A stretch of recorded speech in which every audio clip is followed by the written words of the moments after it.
எங்கே ஓடுது எங்கே ஓடுது கூட்டமெல்லாம் எங்கே ஓடுது அங்கே ஓடுது அங்கே ஓடுது சன்னிதானம் நோக்கி ஓடுது எங்கே ஓடுது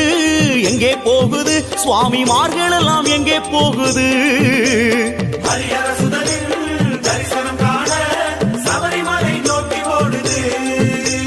கன்னி மூல கணபதிக்கு வந்தனம் சொல்லி குருநாதன் துணையோடு போகணும் சன்னிதானம் நடை திறந்த காரணம்